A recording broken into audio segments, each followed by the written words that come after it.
Hey guys, Luke from A Taste of AZ. On today's episode of the podcast, we've got Twisted Bee Farms. They're making everything from infused honey to freeze-dried cheese and even freeze-dried peaches. They are absolutely amazing. Make sure to follow A Taste of AZ on social media, as well as Twisted Bee Farms. Let's jump into the podcast. We're here with Heather Zamora from Twisted Bee. Heather, thanks for joining us. Of course, thank you. Yes, absolutely.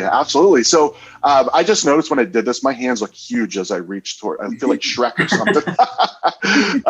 So Heather, are you from Arizona originally? I've been here since I was 5, so I pretty much consider myself a Phoenician. Yeah. I'm never leaving. I mean, with the exception of the heat, we have no natural disasters, and I don't want to deal with earthquakes or hurricanes, or I'm not shoveling snow. Like, that's not. I love it here. I'll never leave. I love the community here. It's where I belong. Yeah, that's so awesome to hear. That is, because I mean, we talk to a lot of people that are really passionate about Arizona, but not many people that say I'm here. Like, this is my home. Yeah. And if I ever left, I'd always come back. Yeah. You know what? That's interesting you say that too, because I think Luke and I talk about that. My wife and I talk about it for sure. Like, we might want to travel around, but this is always going to be home base for us. For me too. Well, awesome. So we are off to a good start, Heather. Nice work. We'll check that on the pros box. So now, have you always been into the food scene? No, actually, not at all. I come from corporate America. I did 15 years at UPS. Prison. Yeah. It's corporate America, and it was unionized at the time, and I was there before it went public, so got to see some changes through corporate America from that perspective. So really, my background is business. Okay. And so I wanted to start my business with my husband, and I love farming. I love gardening. You know, that was really exciting, and it was something I was good at when I'm really not good at a lot of domestic things. So to be good at gardening was kind of a surprise. And we bought a big 40-foot shipping container as a farm and started working with the chefs and really getting involved into more of the fine dining level of experience here in Phoenix. Okay. And there's some amazing chefs out there. And so it was really great to have like a partnership, or we would have food strategy, you know, those kinds of concepts. And I really, really enjoy that. Really a lot. And then COVID hit and we had to close the farm. But we still are selling honey, and we do freeze-dried goods. And so, and now that it's cooling off, we'll have edible flowers again too. Ooh, I love edible flowers. Yeah. I don't ever know how to get them, or what. Like, Trader Joe's does all the work for me, and they just put in a shaker with some salt. It's wonderful, you know, but they haven't done that in years. So Heather, you're gonna have to teach me how to properly right. Prepare. And those edible flowers, there's a couple of them that have some good health benefits, but most of them are a pretty garnish. And I really do believe that being at home and cooking for your family, there's nothing wrong with decorating your food pretty. And it's edible. It tastes good. It's different, you know, to make your plate, to make your food interesting with your family. Yeah. Or with the chefs, you know, or drinks and chefs and bartenders get so creative. And so it's so cool to see how they use some of those things. Yeah. And it's cool for you to be behind because some of the stuff that you guys have done, the things you've grown, like yellow strawberries and lime basil, that's awesome. But chefs are fanatic about it, right? The chefs that you work with, they love what you guys do. Right. But if they've never seen it before, it's how do you use this? Right. Sure. But I'm not chef trained. So it's been more of a strategy conversation on a different level. Sometimes chefs just want to go with a color. Sometimes they want a flavor. Sometimes they, you know, and everybody's different, or for each plate or each situation is different. So it's been cool to strategy about that. I don't want to cook it. I just want to help you come up with it. Oh, I like it. That's the business background, right? That's the business desire part of it. Like, you do the work and shit. Oh, I'd love to create the Let's talk about it. Yeah. Yeah. I have chefs giving drawings of plates and things of ideas that they want to create, and how can I help them? I love that. Yeah. Yeah. I love it. So let's backtrack a little bit. Do you mind sharing what you did in corporate America? Like, what was your industry, or what was your role? sales. Okay. So I Yeah. sold UPS services to larger businesses. I ran probably a $10 million area, here in local Phoenix. So, but it's corporate, like they tell you what to do and how to do it and the way to look when you do that. And I just got to a point where that wasn't for me anymore. Yeah. Why was there certain things that led to it? Where it was a culmination of? Yeah. Did you feel another calling? Did you feel another calling, or is it just I don't want to do this? I can't do this. Yeah. And, Yeah. They went public, right? So when your company was public after years of being employee owned, so many shift changes happened and cultural business changed. Yep. And it wasn't for me anymore. And I didn't want to be bitter anymore, right? Like I didn't want to break up bitter. I just wanted to break up. Yeah. And I got some other opportunities that I thought would really harness my marketing education, and they just didn't really pan out. And but farming stole my heart. Like it affected my soul, and I never really had a job that did that fulfilling wise. Yeah. How long ago was that? What was your first step into gardening at home? My kids were young and they were out back swimming, and I didn't want to lay out and I didn't want to go swimming. And so I was bored and I started gardening in a 4x4 plot, and I can't believe stuff grew, That was the miracle of it. And so I was like, maybe I'm not bad at this. And then I started to slowly take over both the front yard and the backyard. So now I garden like everywhere I can. And I love it. And I like to grow things that most people haven't heard of. Like you said, lime basil. There's over 30 varieties of basil. So my goal is how many of those can I grow? And what do you do with that, right? So who cares if you grow lime basil if nobody uses it? Yeah. Yeah. But people are using it, right? They're starting to, right? And different applications than I even thought of. It's more in like a cocktail or a dessert. Yeah. As opposed to a meal on spaghetti or something, which traditionally basil is put on or something. So it's getting creative like that with the different varieties. Yeah. Gotcha. Well, so I don't know if you mentioned this, I might have missed it, but how many years ago was that you first kind of started like gardening? I've been gardening for about 15 years. Okay. Okay. Gotcha. Got the farm in 2016. So it's been 4 years that we were. Gotcha. So you obviously you're kind of you've got determination, because deciding to grow a garden in the desert, that's like that's an uphill battle, right? Actually, I feel like it's the opposite. I feel like we get 9 months of a growing season here in Phoenix, as opposed to the rest of the country that maybe gets 4. They can only grow in summer. We can only not grow in summer. Yeah, right. I have some things that make it, but very minimal in the summer to grow food here in Arizona, which is fine.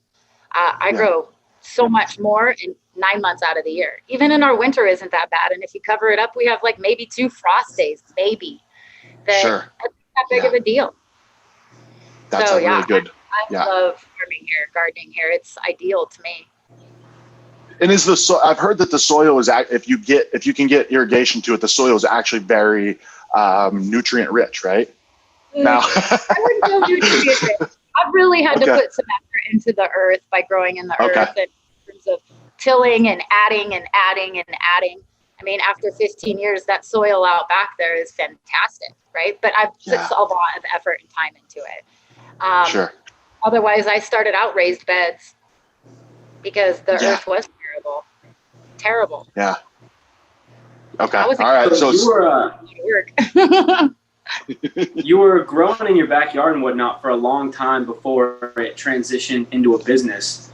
You talked about how you wanted to shift out of corporate America. What was that shift like for you, going into taking a hobby and turning it into a business? Well, it was really hard to turn a hobby into a business because I wasn't sure how to price things, right? Mm-hmm.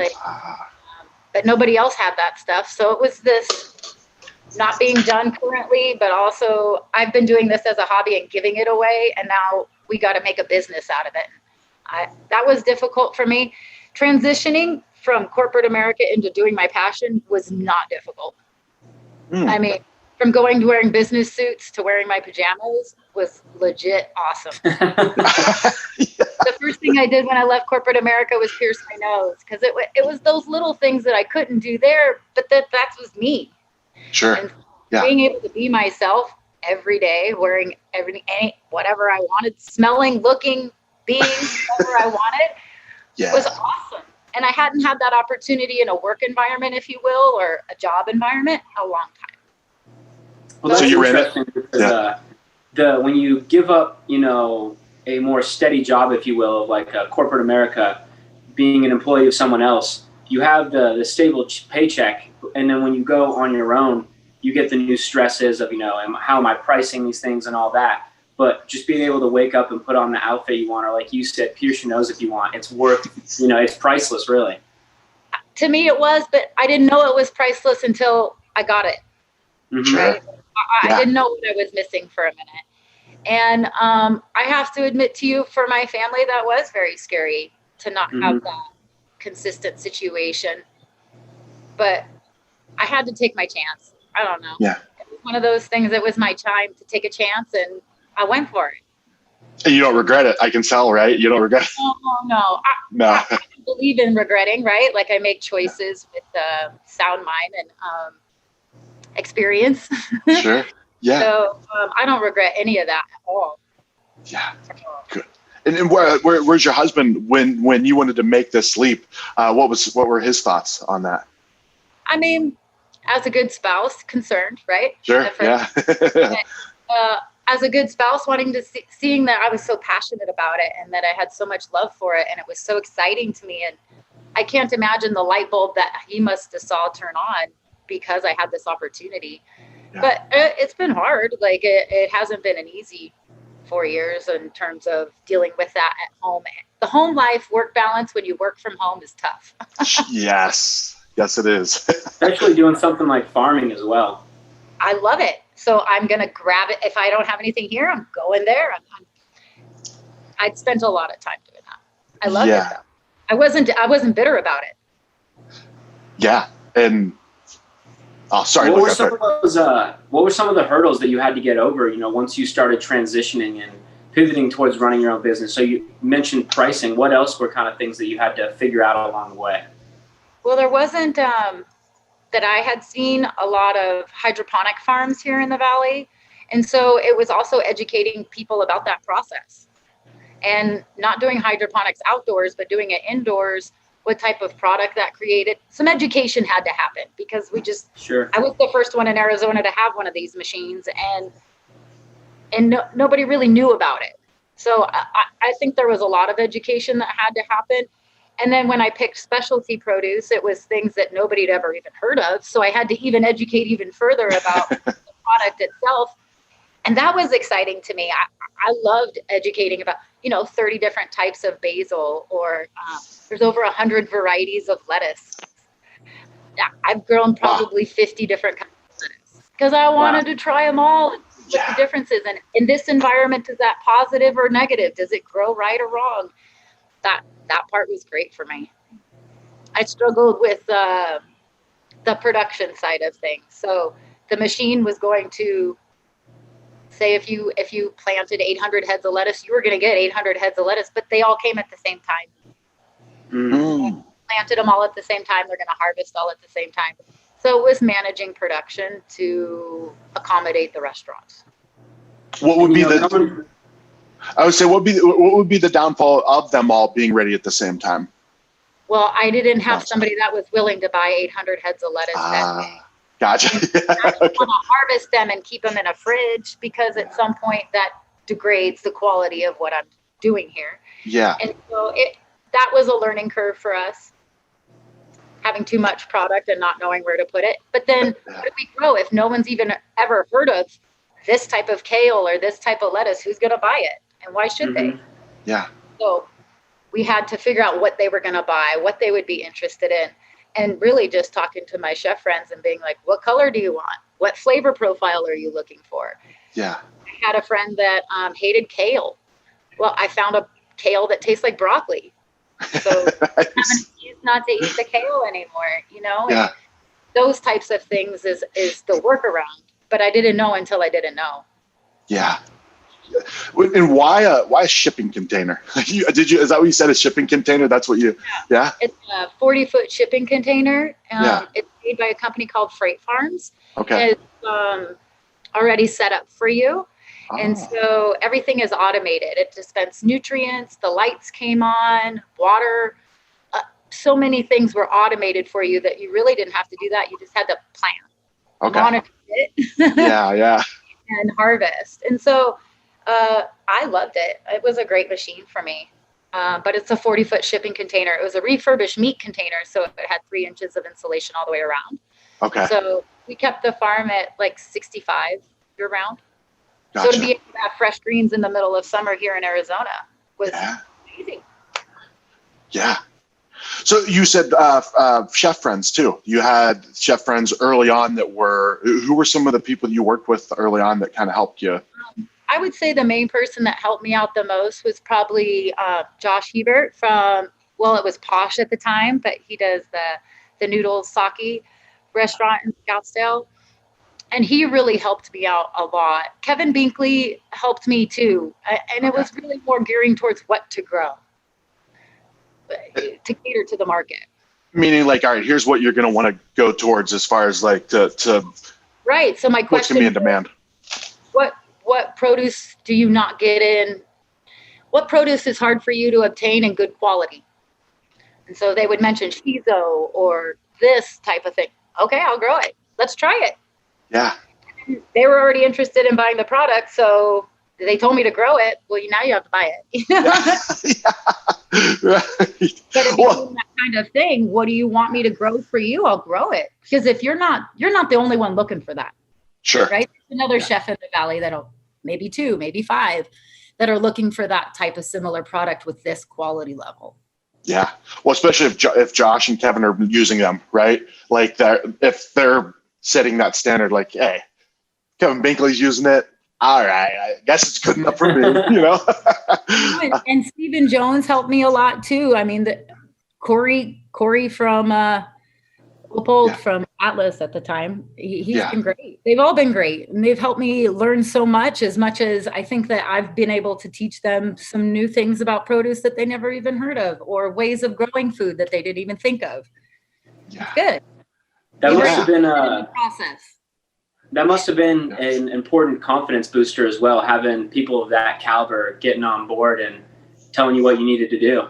It was a game changer for me, right? Otherwise, I'm just growing to grow for me. It doesn't matter. We needed a buyer, and they were interested and willing, and it was different. And they all came to the farm and saw the farm and toured the farm, tasted everything that I was growing. Probably 15 or 16 different varieties of leafy greens and specialty produce. Eric and I probably say this every single episode, but that is one of the most special things that we found about the Arizona food and beverage scene is that, you got people like Josh or Corey or whoever it may be that are doing incredible things and are really well renowned, but they're still willing to help out just about anyone who asks for help. And it creates a really, really special environment where people like yourself can bring, 10, 11, 12 different varieties of greens and stuff like that for the consumer is just absolutely amazing. Right. I 100% agree. It was a confidence booster for sure. And like I said, they're willing to have food strategy, just concepts of food. Like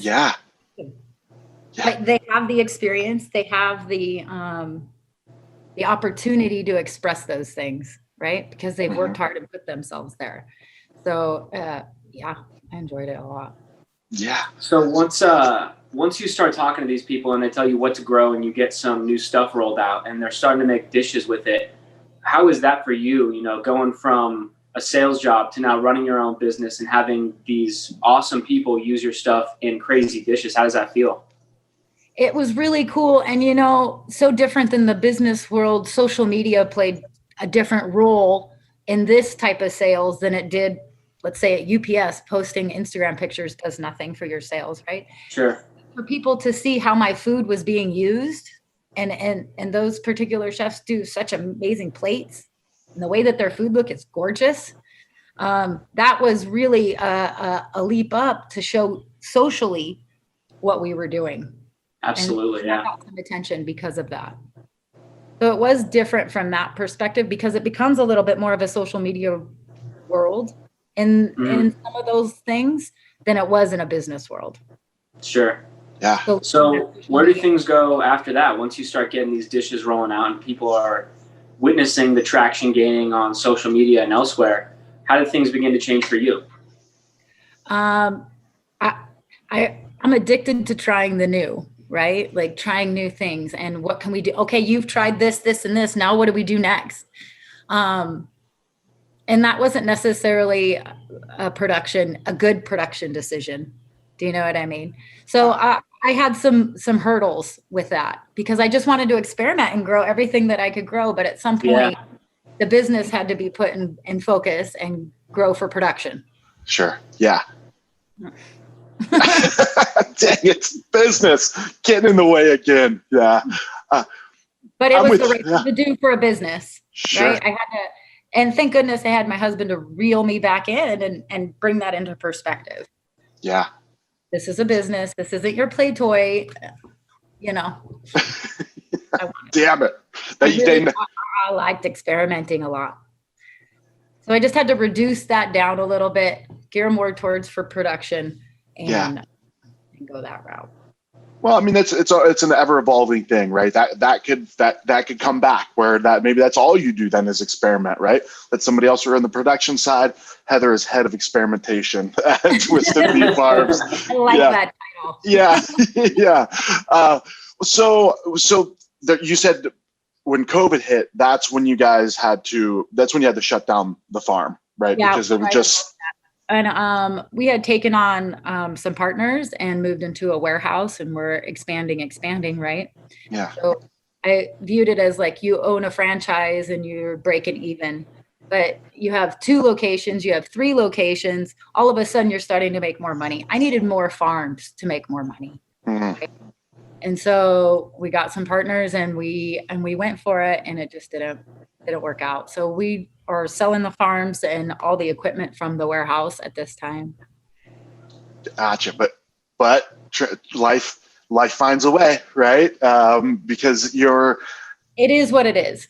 Yeah. And it's one of those things that I really couldn't do the coulda, shoulda, woulda, or play that regret game at any level because I had to go for it. I had to. Yeah. And it just didn't work out this time. I'll do it different next time. Yeah. But you'll do it. Like I can tell you just in your face, like, it's happening. So I don't know when. It'll be a little bit, but yes, I definitely will not stop growing food ever. Well, what you're doing now, right, with Twisted Bee, right? Twisted Bee is, tell us about, so was that part of the farm or was it a kind of after? After. Okay. A lot of the stuff I was growing, I just started to have extra and drying it, and dried herbs is okay. But I wanted to do something different. So I started infusing herbs into honey. And so we do a lot of infused honeys. I try to use the majority of stuff that I grow, right? So I know where it comes from and I know how it's going to taste. Like we have a chocolate mint honey that's fantastic, but it's made from chocolate mint. Like there's no chocolate, there's no, nothing bad in there. It's just one plant. Ah, interesting. And then, so I can get creative even more so, with the freeze dryer. So it's a food preservation method and it removes all the water from product. And so to be able to take that product and infuse that into honey, there's no water in there, right? So there's no opportunity for food problems. Ah, interesting. You can also concentrate the flavor. So like I've taken freeze-dried pineapple and infused that into honey, and it's fantastic. Because what it just turns into like a powder. That's basically what it. Yeah. When you get a little crazy with it too. When you did the delivery, you had a bag. You have like your experimentation. Okay, you're good. Got it. No worries. I have a small problem with freeze drying. I like to. I got Skittles. Anything I can find. Yeah. Anything. I've done it all. Tried to do it all. There's maybe a couple things I haven't tried, but you can't freeze dry pure honey, pure chocolate, or anything with an oil base. There's no water in there to pull. So those food groups eliminated, I've tried a lot. A lot. Well, I ordered the Skittles. Those are fantastic. The freeze dried Skittles. Yeah. Can you freeze dry a candy bar? I don't know why, but that was the first thing that came to my mind. Right. Or is that the oil? Kind of. And it's the chocolate. There's not a lot of water in chocolate. Okay. Right. Okay. So milk chocolate, there's some, but it doesn't seem to do what you think it would do and you would hope it would do. Yeah. Right. So the substitute for chocolate, I usually do like a pudding or a cake or something like that. Yeah. Those do great. Anything milk-based, dairy-based does amazing. Like ice cream sandwiches. So, and it all starts with what you start with. The quality of the ingredients you start with are going to make good food. So when you ordered astronaut food when you were a kid and you got these little balls of ice cream and they tasted like shit, well, the ice cream they used tasted like shit, you know? Right. Wasn't the freeze dry process's fault? Yeah. Right. It's about the quality that you start with, for sure. And so you guys are at farmers markets at this point, right? You guys are. Yeah, we just started doing the Anthem Farmers Market. Okay, nice. That's up by me. That's my way. I'm gonna have to come see you. Yeah, oh, that's right. Yeah, and they're just getting started. It'll be their second market this weekend. Okay, nice. So that's where people can find you guys, see you in person, and Yeah, we're in a couple retail locations like Jules Bakery, Arcadia Meat Market, Off the Hook in Peoria. We work with the Joy Bus a lot. I don't know if you've heard of the Joy Bus nonprofit. Right off on Shea in the 51. Yeah. So they provide chef-inspired meals to homebound cancer patients. Gotcha. Okay. I know she's been featured in multiple things, right? Her story On your show. I just wrote down Joy Bus for sure. Yeah. Yeah. No, they're a great organization. And so we really believe in supporting our community as well. Right. And so both those things play a big part in how we conduct business. Yeah. Nice. Well, so how with, you not being in the food scene and then, kind of coming into the food scene, what have you seen over your time of what's going on in Arizona, food and beverage wise? Gosh, it's so hard to say across the board. Yeah. It's been such a weird year. It's hard to say what our food scene is going to look like coming out of this. I mean, sure. Lost some really amazing spots, but I'm sure there's countless of ones that we don't all know that have lost too, and I think that impacts the scene. We have really made an effort to encourage people in our community to not eat at chains. And I apologize to anybody that works there, but supporting local and locally owned restaurants has really been something that we've changed in our ways of life, but also encouraging everybody else to do so. And when you hear somebody say, I want to eat at the Cheesecake Factory, it makes me crazy. There's so many other restaurants around you that are owned by your neighbor. Go support that. That's where I really think that it'll be interesting to see how our food community comes out of this, because we've got to support those people and not the chains. That's sure. That'll help define us better, I think. Yeah. And that's a tough battle, right? Because Phoenix has always been known as that testing center, right? Right? That's true? Maybe I don't know if I don't know if that's. But I just think that our food community needs an identity, essentially. Sure. And I don't know what that is, or I couldn't point you in the right direction to even define that. But I hope that after we start to come back as a community, that we really support local, because that's what's going to define that. Yeah, absolutely. Yeah, it's cool to start to see chefs like Tamara Stanger and Brett Vibber. But once again, I think we mention them in every episode too, right? We love them, but they're seeking that. What is Arizona food? Like, what is our food identity? But then you have something like COVID. Cotton and Copper was closed for 6.5 months. But still fighting. Right. That's something that's been if I don't want to say a silver lining, but in a way, seeing the fight in people in this food and beverage industry say, fuck you, I'm not going anywhere. Like you might you might shut this thing down, but this thing's open. That we're going to keep going. To support the fuck you. Sure. Do you know what I mean? Like, Sure. Yes, we're going to stay around. Yes, we're going to survive. Yes, we're going to create this amazing food. Come support us. Yeah. And I think that's going to be tough because people coming off COVID don't have the funds to spend out, but yet, I don't know. We got to find a way to support it.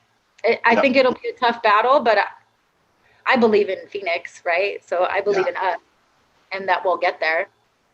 I think we're building a very strong army. I think we are. We're building. Yeah. So, well, before we wrap things up, there was a couple things I forgot to mention. Number one, you were on, I think when we talked, you said that you were on Corey's episode of Chopped, right?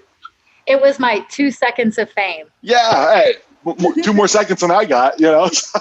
when they were filming Chopped for Corey, he asked if I could come in and bring everything that I had and bring a variety of produce so I could really show the Chopped producers what he was doing. And they featured me delivering it like for a second. You got to see my face for a second. And then all the produce that I had brought him, he lifted up. So it was really cool to see that on Chopped and like show my kids this is Chopped. Not, the local news did some spots because we had this really crazy farm that nobody had ever heard of. Yeah. But to be on Chopped, like that was kind of a bigger deal. And like you had mentioned it before, validating, right? Sure. That we were on the right path. We were doing something right. Yeah. If your produce looked like shit, they could have cut that out easy, right? Like, all right, replace that. Let's get some different footage. But they probably talk to people at Chopped and say, hey, and I educated them about 3 or 4 things that they had never seen, So, nice. I love that. Yeah. It was great. It was good. Then the book, The Phoenix Cooks, right? Yeah. You're featured in that as well. So that's gotta feel pretty amazing. It was great to be a part. I think Christina's fantastic, and I think she's really trying to do good things in our community by supporting her local dollars. Yeah, she's doing just really good things in the Phoenix community here, spending money, promoting local businesses. I think that's important. And just grateful to have been in that book with everybody else who was in there. I mean, honored, right? Yeah. It was really cool. I've heard just even being a part of the experience was awesome. Like just the way they had it all set up and like the very professional and it looked exciting. Very professional. Yeah, I know. They did a great job. And having people take pictures of your food in a certain way, like it has to be set up a certain way. Grateful for the help, right? Like I would have no idea how to do anything like that. So they were great. Yeah. Awesome. And now that is stamped in history, you have the print of that. Yeah. So I know it's hard to say right now with COVID and everything, but what's the vision for you at this point? Like what's next? Where do you want to go? I'd really like to expand the Infused honey market. Okay. I really enjoy making those and selling those. The hot honey and some of those have been received really well, and I really enjoy doing it. I love selling honey. I love talking about honey. I could talk about it all day long and all the benefits. So I think we will continue to ramp that up and continue at the retail locations and the market. We didn't even dig into the honey, actually. Now that I think about it, right? We kind of mentioned so that's okay. Was that something that you had just kind of stumbled upon as you were kind of pivoting with this? I was just, I've been selling honey for a long time. I love honey. We were using a lot of it in my house, and I met a local beekeeper, and we just had a connection, and I started selling his honey. And then he let me be beekeeper for a day, which was frankly one of the most incredible experiences of my life. It was so amazing. What an incredible job. And if you don't mind me interrupting real quick, why? Like what is it about that like what was so incredible about it? It made me feel insignificant in the sense that these bees, the hum of the hive, right? The noise of it, the heat that they generate just by all their movement, the smell from it smelled like work. I know that sounds weird, but interesting. It was just incredible to watch. They just making honey. And it's such a process, and there's way more to it than you ever think. and how do you manage the hives, and how do you cycle through them, and when do you harvest and not to harvest, and how do you harvest it so it's cleanest possible to the bees and safest possible to the bees. And it was amazing. Yeah. There's a lot to it, and it's hard work, right? These hives, they're like 80 pounds each, and the beekeeper I work with had like 40. You know, Huge traps, like he's all jacked. It was such an incredible, just the whole process of it, I think, was more amazing to me than anything. Okay. It was amazing. Yeah. These are incredible. So now, that's something that now is a new avenue of passion for you, right? Of something that you want to. Oh yeah. But I've always liked honey. It's nice to be able to focus on that. And so I just made a prickly pear honey the other day, and it came out so good. Like, I like to do that. And so to share that with people is probably what I'm focused on now. Yeah. Nice. Well, okay. Sundays at this point, Sundays at Anthem Market. And I believe it's from 9 to 1. 9 to 1. Awesome. Great place too. Like, if you've it's a whole experience. That playground is like a pirate ship. I don't know if that's what they have. This is a new market, and it's market on 41st, and so it's on the it's the west side of the opposite of the good side, or what? But yeah, so much fun over there, and it's a new market, so it's only the second week. Oh, okay, nice. So I know that there's another one. I think it's on the east side of the freeway. Yes, yeah, that one's over by like the park, and there's a pond over there and stuff. Yeah. This one's on the opposite side. Well, 2 farmers markets in one town. You can hit them both up. I don't know if they're still doing the one on the east side. I think they closed it. Damn it, Heather, you're really jacking up my flow here. Come on. I'm just teasing. So you guys are at the new farmers market. Follow you on social media. That will guide people to where you are, right? Perfect. Yes.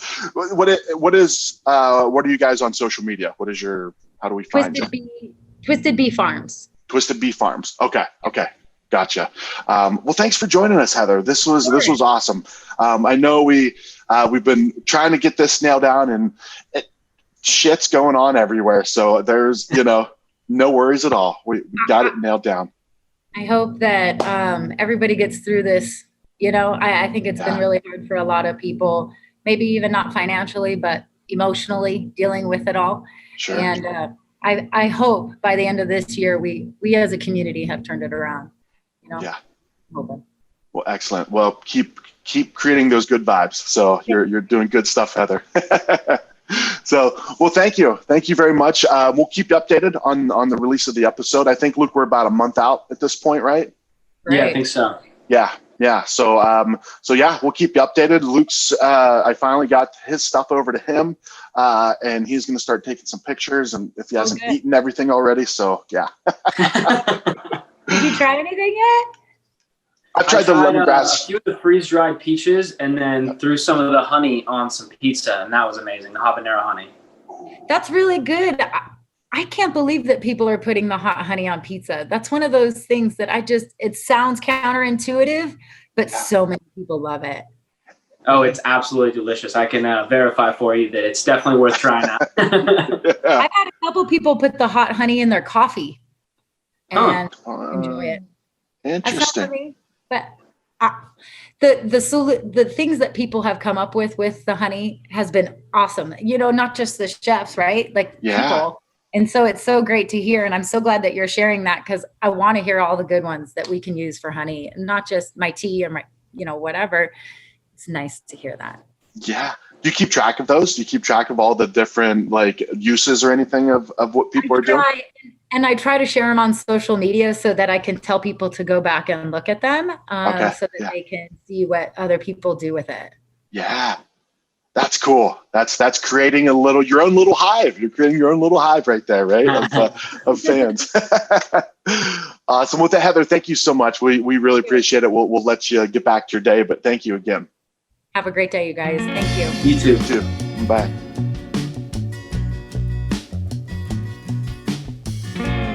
Well, everyone, there you have it, Twisted Bee Farms.